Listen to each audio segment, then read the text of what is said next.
앞과 옆과 위를 보면서 달리기라는 제목으로 같이 말씀을 나누겠습니다. 우리 이런 이야기를 들어본 경우가 있을 겁니다. 나는 앞만 보고 열심히 달려왔다. 이제 그렇게 이야기하는 분들 가끔가다 있죠. 물론 열심히 살았다는 것은 참 좋은 일이죠. 그런데 그것이 모든 것을 다 말해주지는 않아요. 앞만 보고 열심히 살았는데 어떤 분은 남는 거는 정말 골병뿐인 분도 있습니다. 열심히 살았는데 또 다 떠나버리고 혼자 남는 경우도 있고, 그래서 앞만 보고 달리는 것만이 아니고 오늘 말씀처럼 옆도 봐야 되고 위도 보면서 우리는 달려가야 된다 하는 것을 돌아볼 수 있습니다. 그리고 오늘 바울이 우리 인생에 대해서 비유를 하면서 달리는 사람들이다라는 비유를 들었어요. 우리가 올림픽이 그리스부터 시작이 됐는데 그 그리스의 많은 사람들이 자기 육체를 가꾸면서 운동하는, 그것이 올림픽 출발이죠. 그때 여러 가지 종목이 있는데 그 중에 가장 대표적인 것은 달리기입니다. 그러니까 바울이 굉장히 인상적으로 봤겠죠. 그리고 우리 인생도 달리는 것에 비유가 되어 있다. 달리는 것에 걸어가면 안 돼요. 좀 쉬었다 가면 뭐 그런 느림의 이야기라는 것도 있고 그런 여러 가지 것이 있습니다. 그런데 달려야 되는 이유가 있어요. 달려야 되는 이유는, 예를 들면 우리가 이제 자전거를 비유를 들 수 있는데, 자전거가 바퀴가 2개밖에 없잖아요. 그럼 이 자전거가 넘어지지 않으려면 계속 앞으로 달려야 됩니다. 앞으로 가야 돼요. 앞으로 가야 그 자전거가 넘어지지 않습니다. 멈추는 순간에 넘어집니다. 우리 인생은 심장이 뛰는 동안에 살아있는 거예요. 심장이 멈추는 순간에는 죽습니다. 내가 한정없이 영원히 사는 것이 아니고 뭔가 내 인생이 이렇게 딱 정해져 있다는 사실을 우리는 돌아볼 수 있습니다. 이 내가 살아있는 동안에 무엇을 하느냐, 내가 살아있는 동안에 무엇을 할 것인가를 우리는 마음 생각을 잘 하고, 특별히 그리스도인으로서 내가 어떻게 살아야 되겠다는 것을 돌아봐야 된다는 것입니다. 여유와 휴식을 갖는 것은 다른 문제입니다. 뭐 인생이 달려야 된다니까 그냥 그러면은 쉬지도 말고 열심히 가라는 거냐, 그 이야기가 아닌 거죠. 내가 천천히 할 것은 천천히 하고, 또 쉬어갈 때는 쉬어가고, 둘러갈 건 둘러가고, 이런 것이 다 필요하지만 그러나 전체적으로는 달린다는 거예요. 성도가 이 땅에서 열심히 달려가야 될 것, 달린다는 건 힘을 쓴다는 것이죠. 달려야 될 것은 3가지로 우리가 생각할 수 있습니다. 첫 번째는 예배드리는 삶, 두 번째는 하나님께 찬양드리는 삶, 세 번째는 섬기는 삶. 이 3가지를 마음에 딱 생각하면 후회 없는 인생이 될 것입니다. 내가 이 땅에 살아가는 동안에 내 건강이 허락하는 나는 하나님께 예배드리겠다.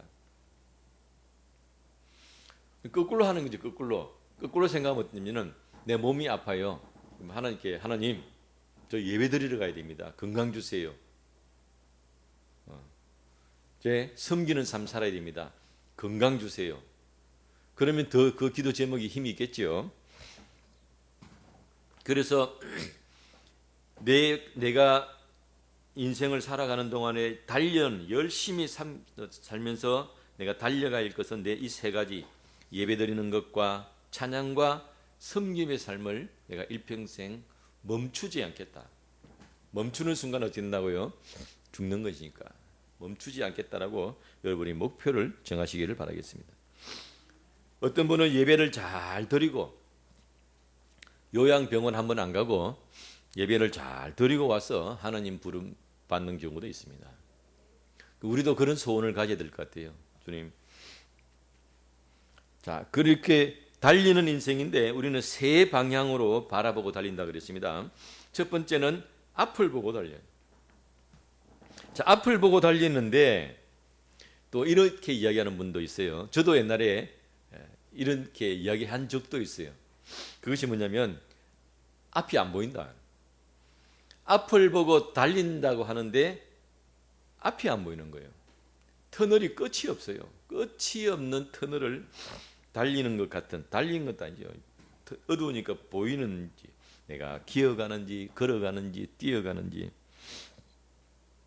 우리 인생 가운데는 이럴 때도 있습니다. 도대체 이게 언제 끝나는, 이 아픔이, 이 고통이, 이 실패가 언제 끝나느냐, 우리가 그런 마음을 가질 때가 있습니다.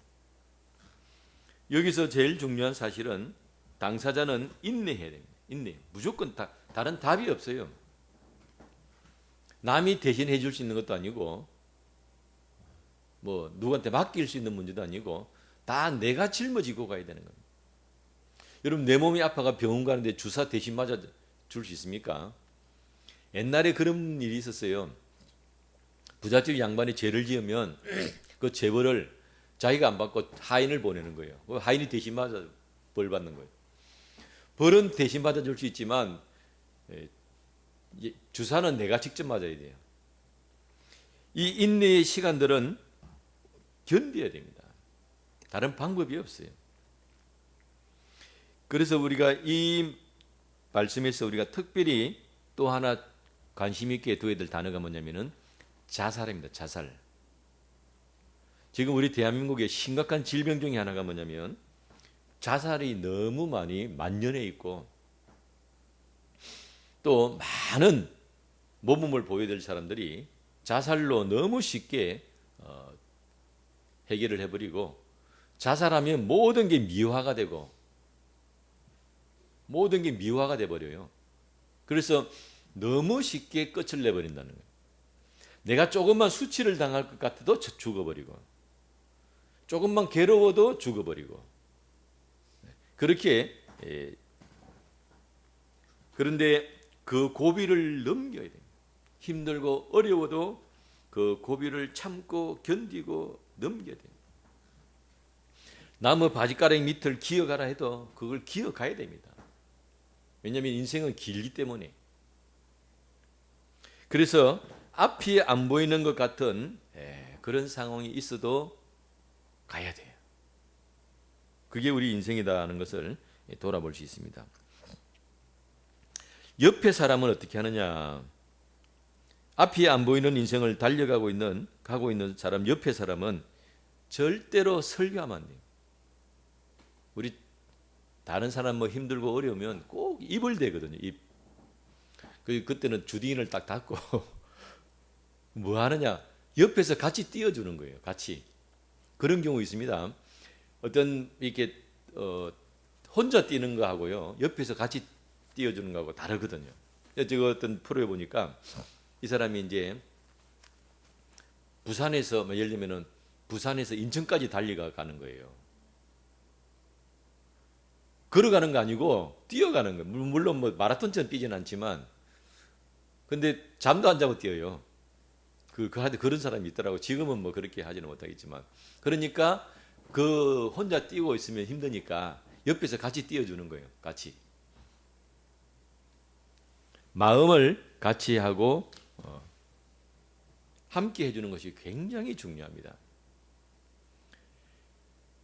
이렇게 끝없는 터널을 지나고 가던 사람이 나는 그렇게 잘해주는데 나중에 배신하고 떠나더라, 그런 이야기 하는 경우 있어요. 왜 그럴까요? 나는 내가 높은 자리에 앉아가지고 저 사람은 지금 낮은 자리에 있으니까 내가 높은 자리에 앉아가지고 평가도 하고 말도 하고 이 말도 하고 저 말도 하고 예사로운 말도 말하지만, 나는 예사로운다고 생각되지만 이 지금 앞이 안 보이는 사람은 모든 게 상처가 됩니다. 모든 게 상처가 되기 때문에 그 문제가 해결되고 나면 떠나버려요. 떠나는 사람이 잘못된 게 아니고 내가 그만큼 조심해야 된다는 거죠. 그래서 아무 이야기도 하지 말고 그냥 옆에 있어주고 달려주고, 그런 것들이 참 중요하더라는. 괜히 말 10개를 내가 투자하고 노력하고 수고해놓고 말 짝갓 하나 잘못하면요, 다 날라가 버려요. 괜히 남만 쓸데없는 고생하는 거잖아요. 물론 나중에 시간이 지나면 또 그 사람이 고마움을 알 수도 있겠죠. 또 하나는 뭐냐면 내가 앞을 보고 달릴 수 있음을 감사해야 돼요. 내가 덜어누워 있지 않고 어디 다른 데 그냥 묶여 있지 않고 내 인생을 앞을 보고 내가 달릴 수 있는 것을 감사해야 돼요. 내가 이 나이까지 일해야 되나? 뭐 사람 생각의 나름이죠. 그렇게 생각할 것이 아니고 내가 이 나이까지 일할 수 있는 것도 얼마나 감사하냐. 우리 TV 보면 극한 직업이 있어요. 극한 직업에 보면 여러 분류 직업군이 나온단 말이에요. 그러면 그 젊은 PD들 한 번씩 질문하는 거 보면요, 엉터리 질문하고 부정적인 질문하고 뭔가 상대방이 마음을 용기를 가지고 힘을 가지고 긍정적으로 가도록 이렇게 질문을 해야 되는데 뭐 부정적으로 이 나이 돼 가지고 이거 하고 있으면 이런 식으로 절대로 낱말 들을 필요 없어요. 내가 열심히 할 수 있는 것을 감사해요. 내가 휴지 폐지를 줬어도 할 수 있는 건강이 있으면 감사하는 거예요. 그래서 뭔 생각을 우리가 버려야 되냐면요, 내 노후에 쉰다는 생각을 버려야 돼요. 지금 대부분 사람들이 내가 열심히 일했으니까 노후는 안락하게 지내겠다. 근데 문제가 뭐냐면 노후를 안락하게 지낸다고 생각하면서 내 하는 걸 다 놓고 난 다음에 내 모든 기쁨이나 나에게 기쁨을 주는 거나 행복을 주는 거나 이런 뭐 성취감을 주는 거를 남한테 맡겨버려요. 자기가 스스로 내가 농사를 짓는다든지 무슨 일을 한다든지 해서 내가 스스로 성취를 하는 것이 아니고 뭐 어디 여행 간다든지 어디 구경을 간다든지 어디 좋은 집을 간다든지 어디 맛있는 걸 먹는다든지 다 남에게 맡기는 거예요. 그러니까 남이 나에게 나를 기쁘게 해주는 그런 노후를 생각하는 거예요. 우리는 남한테 내 인생을 맡기는 것이 아니고 내가 힘이 있을 때까지는 내 기쁨은 내가 만든다. 내 스스로가 노력해서 간다라고 생각하는 것이 좋다 하는 것입니다. 그러니까 눈을 바꿔야 돼요.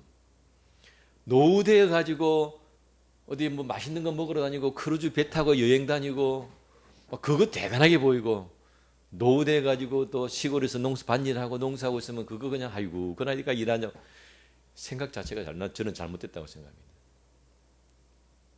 남한테 내 인생을 맡겨서 내가 행복을 누리고 그 경비가 얼마나 많이 들어갑니까? 돈 들어가고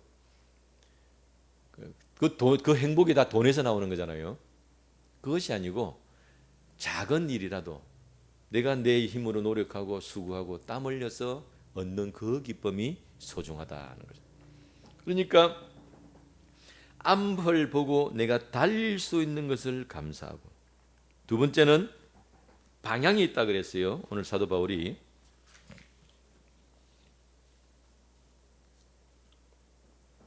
26절 그러므로 나의 다름질하기를 향방 없는 것 같이 아니하고, 우리는 방향이지요. 북한도 보면 우리말 같은 건데 앞뒤 순서 바꿔서 하는 말 많은데 인생의 방향이 있다는 방향이. 나는 내 마음에 지금 어디를 향해서 달려가고 있다는 거예요. 내가 인생을 살면서 내 마음에 목표가 있을 거 아니에요. 야, 내가 아파트를 하나 사야 되겠다. 지금 20평짜리 산데 좁으니까 내가 50평짜리 아파트를 하나 사겠다. 그렇게 인생의 방향을 잡았습니까? 내가 아니면 열심히 돈 벌어가지고 내 자식들 다 물려줄 거야. 그렇게 인생의 방향을 잡았습니까? 우리는 무슨 방향을 잡고 가느냐? 천국을 향해서 달린다는 거예요. 내가 열심히 달려가는 그 목적과 방향이 되냐면 천국을 향해서 달려야 된다. 방향입니다, 그것이. 왜? 우리가 결국 가야 될 곳이 천국인 거예요. 그 다음에 허공을 치지 않는다 그랬어요. 싸우기를 허공을 치지 않는다. 허공을 친다는 것이 뭡니까? 우리가 그게 지금 말로 얘기하면 헛발질 한다는, 헛발질. 열심히 나는 차고 뭐 애를 썼는데 그냥 공원도 딴 데가 있고 헛발질인 거죠. 허공을 치면 어떻게 되느냐면 체력이 소모됩니다. 그래 한번 하고 나면 다른 거 하기가 싫어요. 그러니까 인생을 잘못 사는 거죠. 내가 괜히 엉뚱한 데 신경 쓰고 엉뚱한 데 에너지 뺏고 나면 정작 해야 될 일을 못 하게 되는 거예요. 체력이 소모가 되고 그것 때문에 물질을 낭비하게 돼요. 괜히 물질 낭비하는 것 얼마나 우리 많은지 모릅니다. 실컷 평생 벌어가지고 병원 다 갖다 바치는 거예요. 왜? 허공을 치고 있는 거예요. 허공을 친다는 것은 뭐냐면 허공을 칠 때는 많은 계산도 필요 없고요. 그냥 무슨 도전도 필요 없고 그냥 막 휘두르는 거죠. 그런데 내가 정확한 방향을 치게 되면 과감한 도전을 해야 됩니다. 그래서 내 마음에 준비하고 계산하고 내가 도전할 때는 도전해야 돼요. 올라탈 때는 올라타야 됩니다. 호랑이 등에 내가 올라타야 될 때다. 그러면 올라타야 되는 거예요. 쉬운 일이 아니다. 쉬운 올라탈 때는요. 올라타야 돼요. 계속 두려움에 사로잡혀 가지고 허공을 치고 있으면 안 된다.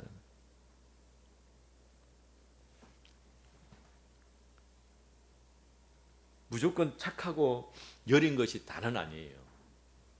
평소에는 다 그것이 좋은데 어떤 위기 순간에는 아닐 수가 있습니다. 그 다음에 절제하는 삶을 산다 그랬어요. 내가 이기기를 다투는 사람마다 절제한다 그랬어요.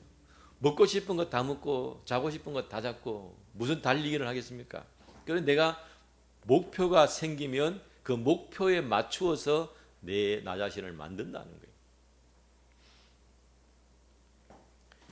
절제하는 삶, 나를 다듬고 준비하는 삶, 이것이 다 돈을 들여서 하는 것이 아니고 지금 오늘날 문화는 그렇게 돼 있어요.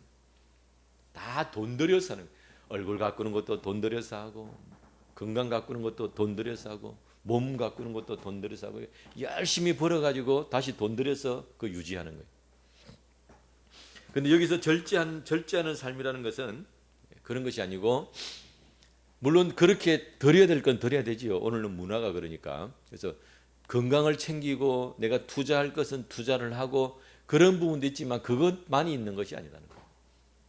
생각도 마음도 어떤 그런 계획들도 절제할 것은 절제를 해야 된다. 자기를 다스릴 수 있어야 된다는 거죠. 이것이 바로 앞을 보고 달려가는 인생입니다. 그래서 오늘 내가 천국을 향해서 열심히 달려가는데 예배드리면서 하늘나라 가는 그날까지 나는 예배드리는 삶입니다. 하나님 앞에 자신을 드리고 예배드리는, 그리고 하나님께 찬양드리는 삶입니다. 왜 찬양드립니까? 이렇게 좋은 것을 주시고 이 세상에 많은 은혜를 주시고 놀라운 것들을 주신 그 은혜에 우리가 감사하는 거예요. 그리고 섬김, 나에게 이렇게 많은 은혜를 주셨는데 나 혼자 잘 먹고 잘 살고 나 잘났다 그러고 살면 얼마나 주님께서 나 찾으신다 그랬어요. 내가 많은 것을 받았으니 나누어 주고 함께하고 옆에 있어줘야 될 사람 옆에 있어주고 그런 것들이 필요하다는 것을 우리가 돌아볼 수 있습니다. 자, 그 다음에 앞만 보고 아니라 그랬지요. 뭐 더 봐야 되냐면 옆도 보여요. 옆을 보는 것이 제일 중요한 것이 뭐냐면 보조를 맞추어서 가는 거예요. 보조를 맞추어서 가고 내 위치를 구분하는 거예요. 우리가 내가 지금 어디 있다 그러면 옆도 봐야 되고 위도 봐야 돼요. 그게 좌표가 나오는 겁니다. 내가 어떤 사람이고 어떤 상황이라는 자기를 분명하게 아는 것이 굉장히 중요합니다. 그걸 모르면 우리가 분수에 지나친다 그런 거예요. 내가 누군 줄을 모르는 거죠. 하나님께서 우리를 성도, 그리고 도가 무리도잖아요. 무리도. 그게 교회로 부르신 이유입니다. 교회. 그러니까 나 혼자 예수님 믿고 나 혼자 사는 것이 아니고 나도 믿고 너도 믿고 함께 믿고 가는 거예요. 그러면 같이 가면 무슨 문제가 생기겠냐면 빨리 가는 사람이 있고 늦게 가는 사람이 있어. 나 혼자 가면 내가 이거 일어나고 싶은데 일어나고 내가 가고 싶은데 가고 뭐라는 사람이 있습니까? 뭐 세상 뭐 속걸 일이 없죠. 그런데 같이 가면 무슨 문제가 생기냐면 빨리 가는 사람이 있고 늦게 가는 사람이 있고 밥을 빨리 먹는 사람이 있고 늦게 먹는 사람이 있고 보조를 맞춰야 돼요. 같이 가는데 예를 들면 이제 우리가 부산에 출발해가 저기 뭐 광주로 어디 여행을 많이 간다고 칩시다. 그러면 자 여기서 이제 화장실 한번 들리겠습니다. 그러면 그때 가서 화장실을 보고 나와야지. 좀 덜 차도. 근데 너는 뭐 괜찮다 그러고 한 번 딱 쉬기로 했는데 뭐 자기 마음대로 하고 있다가 중간쯤 가가지고 나 급한데요 이러면 이제 보조가 안 맞는 거지요. 예를 들면 그런 거예요. 보조를 맞추어서 가는 것이 옆을 보고 달리는 것입니다. 우리를 교회로 부르신 이유는 나 혼자 사는 것이 아니고 같이 산다는 것입니다. 그 중에서 가장 큰 안목은 뭐냐면은 국가에 대한 것이 국가. 그것은 우리가 역사 인식이라고 그래요. 우리나라가 어떻게 세워졌고 어떤 상황 속에서 지금 우리가 살고 있기 때문에 우리가 이렇게 살아야 된다. 왜 이 국가가 중요하냐면 어떤 나라는 석유는 많은데 물이 없는 나라가 있어요. 그렇죠? 우리나라는 물은 많은데 석유가 없어요. 어떤 나라는 감자가 잘 자라고 어떤 나라는 포도가 잘 자라고 어떤 나라는 뭐 귤이 잘 자라고 이렇게 각각 그 나라가 위치해 있는 위도와 경도에 따라서 여러 가지 서로 다른 부분들이 있습니다. 그래서 그 나라에 사는 사람들은 자기 나라에 대한 역사를 알아야 돼요. 그 역사를 알고 우리는 이런 것들이 유리하구나. 이런 것들은 불리하구나. 이렇게 잘 파악을 하고 서로 자기들끼리 힘을 뭉쳐서 내가 주어진 그 나라의 범위 안에서 열심히 일구어 나가야 되는 거예요. 그리고 지금 내가 있는 이 자리까지 우리 어떤 조상들이 있었고 어떤 것들이 역사가 있었는지를 내가 아는 것이 참 중요하지요. 그래야 내가 어떻게 살아가야 된다는 사실을 알 수 있으니까. 긴 안목을 가지고 역사의식을 가지고 사는 것이 중요하고 그리고 친지, 가족들 나만 생각하는 것이 아니고 친지와 가족들을 돌아보는 것은 뭐냐면 내 뿌리를 생각하고 근본을 생각한다는 거예요. 나 혼자 뚝 떨어진 게 아니잖아요. 그죠? 어떤 부모의 환경과 그 위에 어떤 부모의 환경들 속에서 지금 내가 있구나. 그래야 이건 나가 이해가 되는 거예요. 왜 이렇게 나는 노래를 잘하지? 부모가 노래를 잘해요. 왜 이렇게 나는 예를 들면 마음이 약하지? 부모가 마음이 약해요. 그러니까 그런 것들을 서로 친지의 그런 부분들을 다 이해를 하고 서로 약점은 보완하고 또 강점은 살리고 그러면서 엮어져서 같이 가는 거예요. 친지가 중요한 이유는 우리 피는 물보다 진하다 그러잖아요. 여러 가지 일이 있는데 결국 사람이 어렵고 힘들고 어려운 일이 있으면 다 떠나가던 옆에 마지막까지 남는 사람은 가족이 남는다는 거죠. 그래서 굉장히 가족이 중요하고 가족끼리 서로 잘 유대해서 서로 힘을 합쳐서 가는 것들 중요하고 그래서 관심을 가지고 돌아보는 것들이 중요하다는 것입니다. 자, 그 다음에 이웃이죠.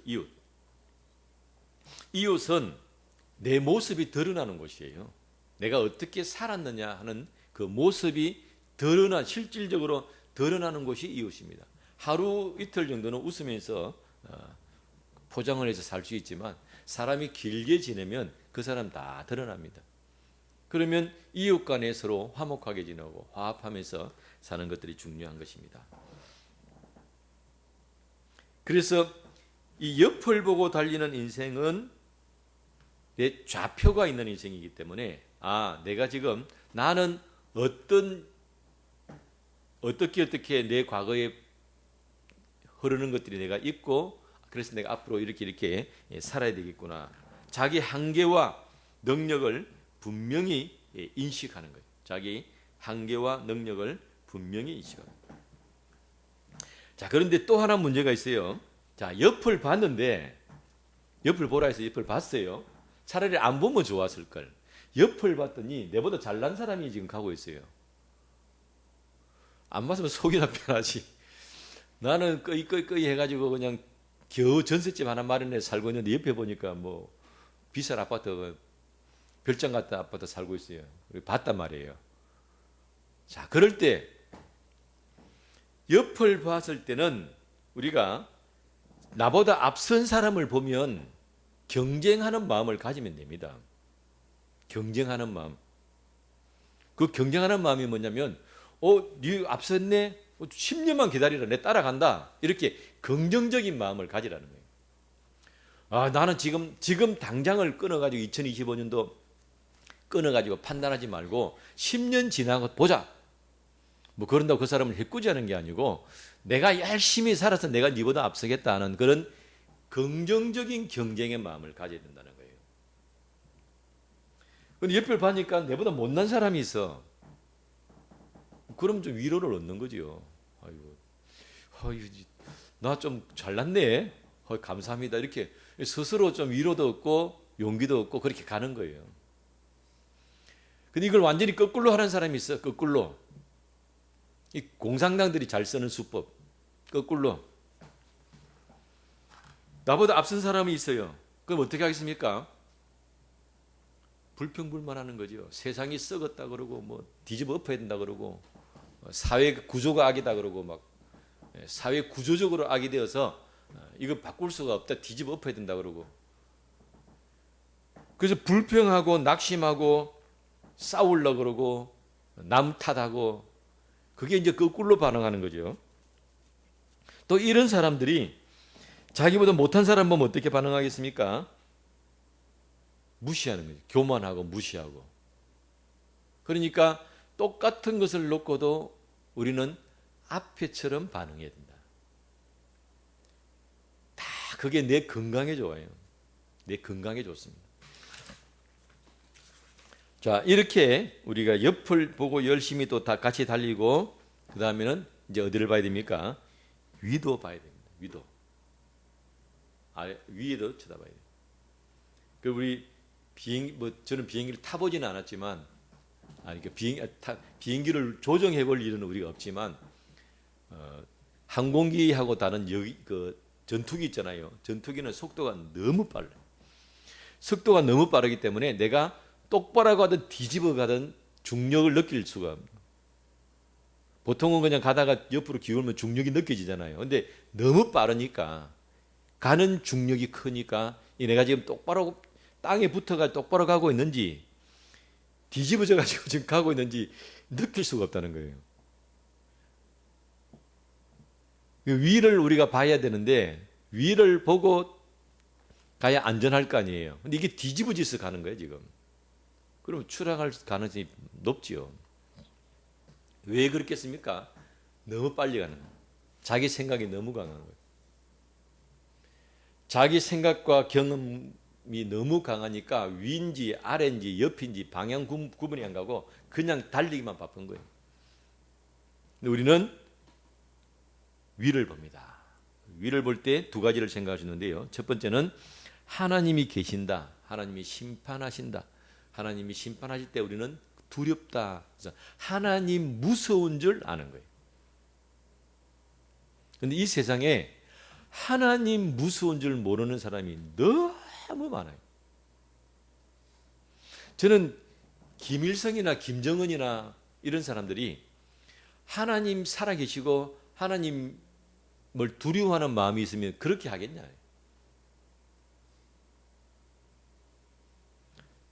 하나님을 모르는 사람의 특징 중에 하나가 뭐냐면 악으로 가는 사람. 악으로 가는 사람들은 뭐냐면 전부 자기 합리화를 시킵니다. 자기 합리화가 뭡니까?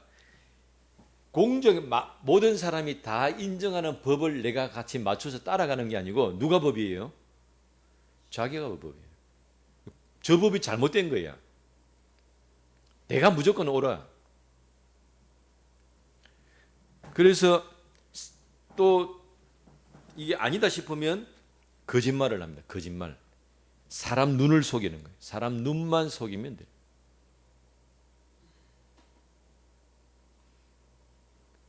윤석열 대통령이 계엄을 했을 때 계엄을 한 이유가 부정선거 때문이라고 이야기했어요. 그러면 탄핵을 하려면 뭘 증명을 해야 그 탄핵이 합법화되겠습니까? 부정선거를 데려와 가지고 서로 대조를 해 가지고 부정선거가 아니다고 증명이 되어야 그 다음에 탄핵이 되는 거잖아요. 그런데 그 사람들의 눈을 속이고 거짓말을 하고 탄핵을 시켜버렸어요. 그러니까 이제 탄핵을 시키니까 모든 그 탄핵이 이제 명분이 되어가지고 모든 게 다 잘못되는 거예요. 그걸 탄핵한 것으로 모든 걸 해석을 하는 거예요. 하나님 무서운 줄 모르는 사람들은,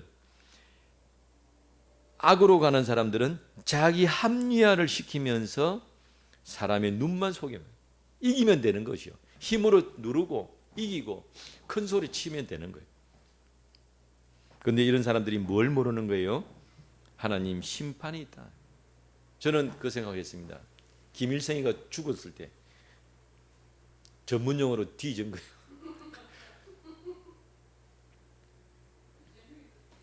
딱 죽자 말자 우리 그런 거 있잖아요. 이제 어떤 사람 체포조가 딱 나와가지고 문 앞에 딱 기다리고 있는 거예요. 딱 기다리고 있다가 그 사람이 탁 나오면 바로 그냥 딱 체포하잖아요. 김일성이가 잘했으면 지 맘대로 했겠지. 근데 딱 죽자 말자 천사 체포조들이 그 앞에 딱 기다리고 있다가 딱 체포해가지고 바로 그냥 지옥으로 내려. 하나님 무서운 줄 모르는 사람들은 그렇게 살아온. 그 다음에 또 하나가 뭐가 있냐면은 평범한 사람들이에요. 뭐 죄를 짓는 게 아니고 사회에서 자기 역할을 하고 또 심지어는 선을 베풀고 이웃과 함께하고 아무 사람에게서 무슨 말 들을 일은 없어. 다 칭찬하고 화목하게 잘 지내. 그런데 뭐가 없는 거예요? 그 마음에 하나님 무슨 줄 모르는 거예요. 하나님이 그 마음이 없어요.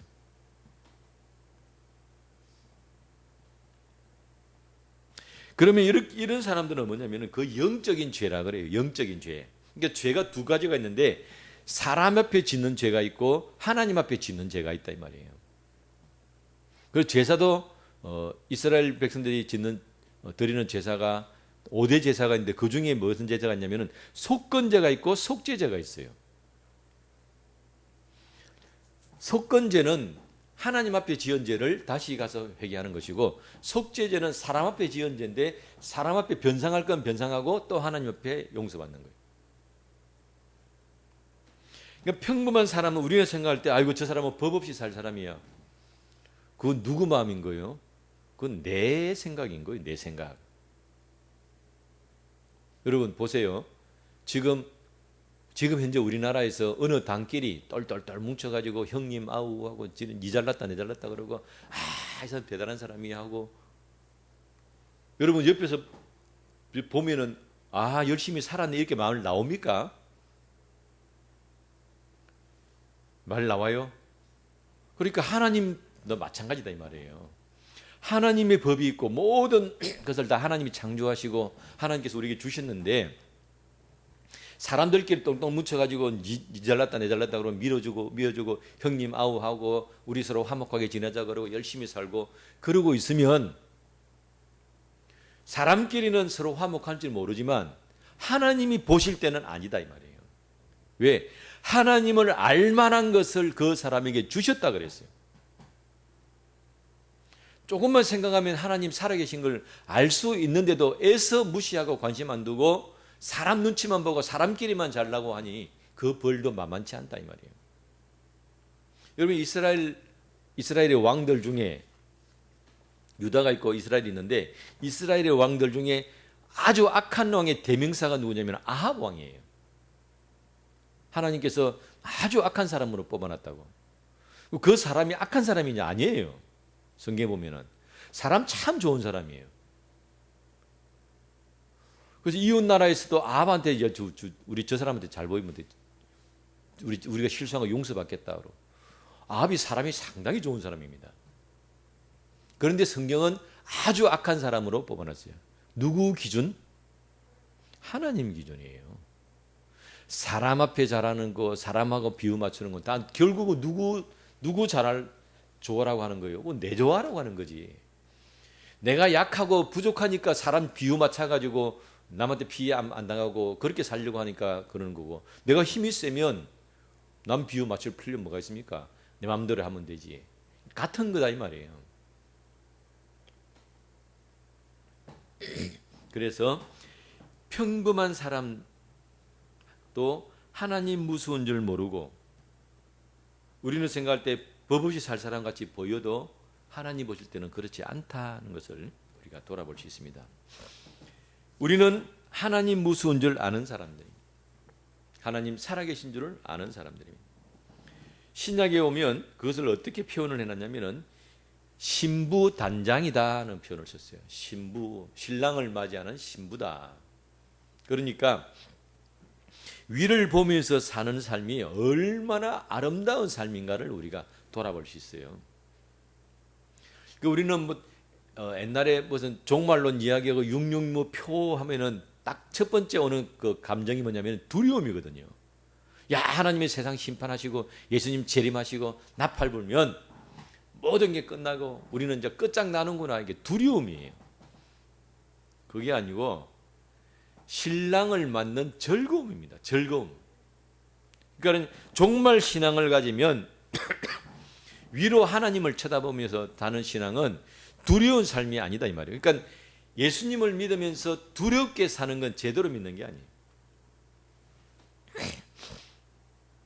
신부가 결혼식을 앞두고 막 두려워하는 거예요. 야, 큰일 났다. 내가 저 신랑 맞으면 이제 내 인생 끝난다. 이제 나 이제 내 처녀 인생 끝나고 내 마음대로 못 살고 묶여가 살고.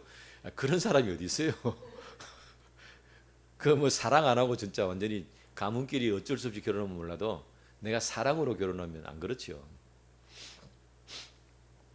그래서 위를 보면서 사는 인생의 특징은 뭐냐면은 자기를 가꾼다 이 말이에요. 왜? 이쁘게 보여야 되니까. 결혼식 때가 제일 이쁠 때잖아요. 우리 어디 예를 들면 나이가 좀 돼가지고 집에 가는데 결혼식 사진 보면은 야, 네 얼굴이 이걸 맞나? 이때가 제일 예쁠 때잖아요. 그 예쁨을 위해서 좀 얼굴도 화장도 미리 한 달 전부터 막 화장도 하고 기초 화장 먹으라고. 나중에 진짜 본 화장 올릴 때 그 화장 잘 먹으라고 미리부터 마사지하고 준비하고 살도 좀 빼고 옷도 좀 이쁜 거 사가 준비해 입고, 그리고 결혼식 날 딱 올라가면 제일 예쁜 옷을 입고 제일 예쁠 때 그때 결혼식 하는 거잖아요. 그러니까 우리가 위를 보면서 사는 것은 예수님 만났을 때 내가 가장 아름다운 모습으로 삽니다. 얼마나 감사한 일입니까? 그러면 이때 아름답다는 것은 뭘 말하느냐? 영적으로, 지적으로, 그리고 정신적으로, 인격적으로 다 아름다워지는 거예요. 제가 우리 지금 이제 연세 드신 분들 보면 어떤 분들은 90세가 되어도요 할머니 같은 느낌이 안 드는 분이 있고, 어떤 분들은 한 70만 돼도 뭐 할머니 같은 느낌이 드는 것이 있어요. 여러 가지 이유가 있는데 그 중에 하나가 뭐냐면 정신력입니다. 정신력. 나이가 들면 정신이 좀 약해져요. 무뎌지고 좀 깜빡깜빡해지고 그렇다고.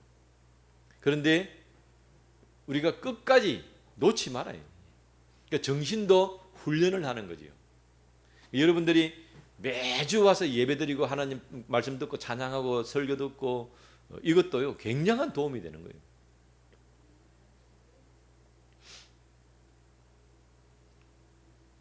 그래서 내가 주님 만났을 때 가장 아름다운 모습으로 내가 서야 되겠다.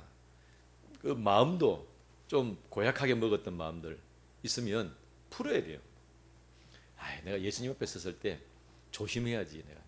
내가 이런 인격으로, 이런 마음으로, 이런 생각으로 서면 얼마나 부끄럽노.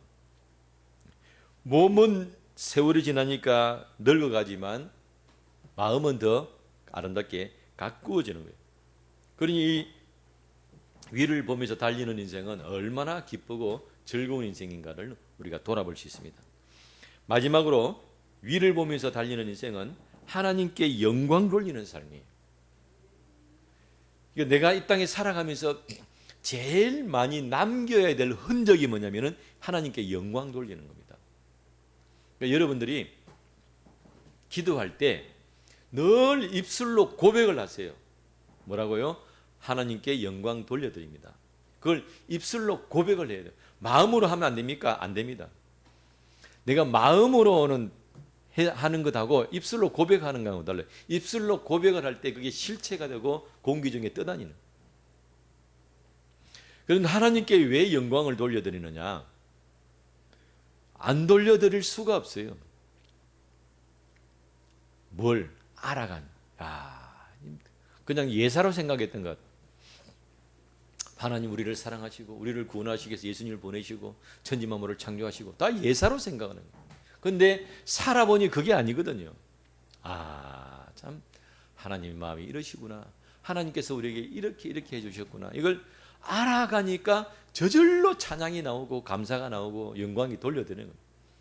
그래서 내가 하나님께 하나님 하늘나라 가는 그날까지 우리가 열심히 늘 기도할 때마다 아버지 하나님 영광 돌려드립니다. 영광 받아주시옵소서. 이걸 늘 주기도문 속에 들어있죠. 늘 기도하라는 거예요. 이것이 바로 위를 보면서 달리는 인생입니다. 우리가 이렇게 우리 인생이 열심히 우리는 목표가 있고 방향이 있고 끝을 알고 어떻게 될지 다 아니까 이미 정해져 있으니까 감사함으로 열심히 달렸어. 나도 기쁘고 옆에 사람도 기쁘는 그런 복된 인생이 되시기를 주님 이름으로 축원합니다. 기도하겠습니다. 거룩하신 아버지 하나님, 귀한 하나님 감사합니다. 오늘도 저희가 열심히 달릴 때 우리의 달리는 모습을 기뻐하시고 또 우리가 달림으로 옆에 사람들에게도 기쁨을 주고 우리의 인생에도 힘있고 활기찬 삶을 살게 되는 줄로 믿습니다. 세상의 풍조와 문화대로 가는 것이 아니고 우리는 하나님께서 기뻐하시는 삶을 살사오니 주님의 말씀을 따라 오늘도 열심히 달려서 아름다운 열매를 맺으며 영광 돌리는 귀한 삶을 살기로 결단하옵나니 주여 건강과 평안과 능력으로 역사하여 주옵소서. 예수님 이름으로 기도드리옵나이다. 아멘.